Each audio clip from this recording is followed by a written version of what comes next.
আজকে দুপুরের আয়োজনে রান্না করেছিলাম কচুরমুখী দিয়ে তেলাপিয়া মাছ ভুনা, যেটা আমার অনেক পছন্দের একটা খাবার। কচুরমুখীও আমার ভালো লাগে আর মাছের ভিতর তেলাপিয়া মাছটাও আমার অনেক পছন্দের। আর তার সাথে রান্না করেছিলাম মুরগির গলা দিয়ে পেঁপে ভুনা, যেটা আমার আব্বু ভাইদের অনেক পছন্দের খাবার। আশা করি আজকের ভিডিওটা আপনাদের অনেক ভালো লাগবে। হ্যালো ভিউয়ার্স, আসসালামু আলাইকুম। সবাই কেমন আছেন? আলহামদুলিল্লাহ, আল্লাহ তাআলার রহমতে আমিও অনেক ভালো আছি। তো ফার্স্টে আমি সব কিছু কেটে কুটে ধুয়ে পরিষ্কার করে একদম রেডি করে নিয়েছি, যাতে রান্না করতে যে ঝামেলা না হয়।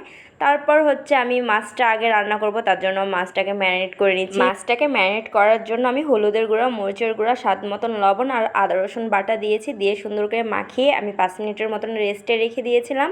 তারপর হচ্ছে একটা তাওয়াতে আমি তেল দিয়ে দিয়েছি, দিয়ে হচ্ছে মাছগুলো ছেড়ে দিচ্ছি। আমি মাছগুলোকে এপার ওপার করে একদম ভালো করে ভাজা ভাজা করে নিব। আমার আবার মাছ ভাজা ভাজা হলে বেশি ভালো লাগে, কড়া করে ভাজি করলে।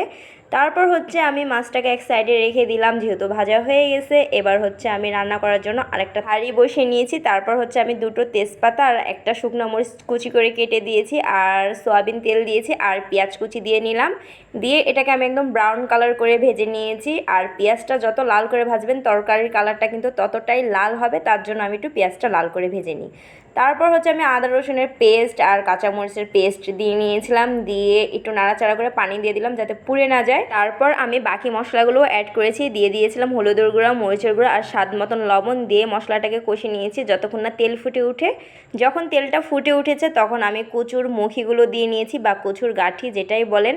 আমি অল্প পরিমাণে দিয়েছি, মাছে বেশি তরকারি হলে ভালো লাগে না, অল্প একটু তরকারি দিয়ে রান্না করলে বেশি মজা হয় কিন্তু। আর আমাদের পার্সোনালি অনেক পছন্দ কচুর মুখি দিয়ে তেলাপিয়া মাছ বা ইলিশ মাছ রান্না করলে, অনেক ভালো লাগে খেতে। তো আমি কচুর মুখিগুলোকে অনেক সুন্দর করে কষিয়ে নিয়েছি একদম ভাজা ভাজা করে। তারপর হচ্ছে পানি দিয়ে নিলাম ঝোল করার জন্য। তারপর আমার ভেজে রাখা মাছগুলো দিয়ে দিলাম, দিয়ে ফুটানোর জন্য ঢেকে দিয়েছিলাম। এই তো তরকারির ডান দেখতে পাচ্ছেন হয়ে গেছে, আর এত মজার হয়েছিল। অনেক মজার হয় কিন্তু কচুরমুখী দিয়ে তেলাপিয়া মাছের ঝোল বা ভুনা। আপনারা একবার বাসায় ট্রাই করে রান্না করে দেখতে পারেন, অনেক ভালো লাগে। লাস্ট পর্যায়ে আমি দিয়ে দিয়েছিলাম ভাজা জিরের গুঁড়ো। তো আমার তরকারি রান্না করা শেষ কচুরমুখী দিয়ে মাছ। এবার হচ্ছে আমি পেঁপে তরকারিতে চলে আসি। পেঁপে তরকারিটা কি করে রান্না করেছি, ফার্স্টে আমি হচ্ছে তেল দিয়ে নিয়েছি, তারপর তেজপাতা, শুকনো মরিচ কুচি আর পেঁয়াজ কুচি দিয়ে ভেজে নিয়েছি। তারপর আদা রসুন বাটা আর কাঁচা মরিচ বাটা দিয়ে পানি দিয়ে নিলাম যাতে পুড়ে না যায় তলটা। তারপর হচ্ছে বাকি মশলা অ্যাড করে দিলাম, দিয়ে দিলাম হলুদের গুঁড়া, মরিচের গুঁড়া। মরিচের গুঁড়াটা আমি একটু বেশি দিয়েছি, কারণ চিকেনের তরকারিতে একটু ঝাল হলেই ভালো লাগে আমার কাছে। তারপর আমি স্বাদ মতন লবণ আর গরম মশলার গুঁড়া 1 টেবিল চামচের মতন দিয়েছি। দিয়ে মশলাটাকে ভালো করে কষিয়ে নিয়েছি। তারপর হচ্ছে মুরগির গলাগুলো দিয়ে নিলাম।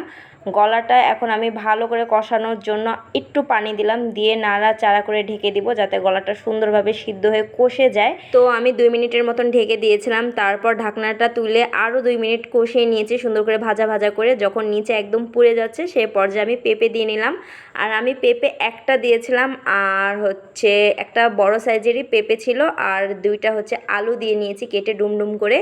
তারপর হচ্ছে আমি পেঁপেগুলো দেওয়ার পর আমি হচ্ছে নাড়াচাড়া করে ঢেকে দিয়েছিলাম কষানোর জন্য।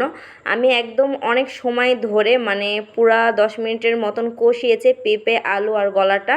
ভালো করে যখন ভাজা ভাজা করে কষানো হয়ে গেছে, একটা সেন্ট বার হচ্ছিলো যখন সুন্দর একটা, তখন আমি পানি দিয়ে দিলাম। যতটুকু লাগবে পানি ততটুকু পানি দিয়ে ঢেকে দিলাম মিডিয়াম আছে, মানে একদম লো আছে না, মিডিয়াম আছে রেখে দিয়েছি। যখন টকবক করে ফুটে পেঁপেগুলো সিদ্ধ হয়ে আসছে সে পর্যায়ে আমি দিয়ে দিলাম 2 টেবিল চামচের মতন চিনি। স্বাদটাকে ব্যালেন্স করার জন্য আমি চিনি দিয়েছি। পেঁপে, লাউ, মিষ্টি কুমড়া এসব তরকারিতে একটু চিনি দিলে স্বাদ লাগে কিন্তু তরকারিটা খেতে। তো আমার রান্না করার ডান দেখতে পাচ্ছেন, একদম ঝোলও না একদম শুকনাও না, একদম পুরপুরি টাইপের। লাস্ট পর্যায়ে আমি ভাজা জিরার গুঁড়ো উপর দিয়ে ছিটিয়ে দিলাম যাতে একটা সুঘ্রাণ বাড়ায়, আর খেতেও কিন্তু অনেক মজাদার হয়। আর অনেক মজা হয়েছিল মাশাল্লাহ দিলে। কালারটা দেখলেই বুঝতে পারছেন কতটা ইয়ামি হয়েছে, খেতেও মাশাল্লাহ অনেক মজা হয়েছিল। আমি তো একদম জান ভরে খেয়েছি। তো আজকের ভিডিওটা আমার এই পর্যন্তই। ভিডিওটা কেমন লেগেছে আপনারা কমেন্ট করে অবশ্যই জানাবেন। আর ভিডিওটা ভালো লাগলে লাইক, ফলো, শেয়ার করে দিন। আর যারা ইউটিউব থেকে দেখছেন আমার চ্যানেলটাকে সাবস্ক্রাইব করে দিন। দেখা হবে নেক্সট কোনো ব্লগে। ততক্ষণের জন্য সবাই ভালো থাকুন, সুস্থ থাকুন। আল্লাহ হাফেজ।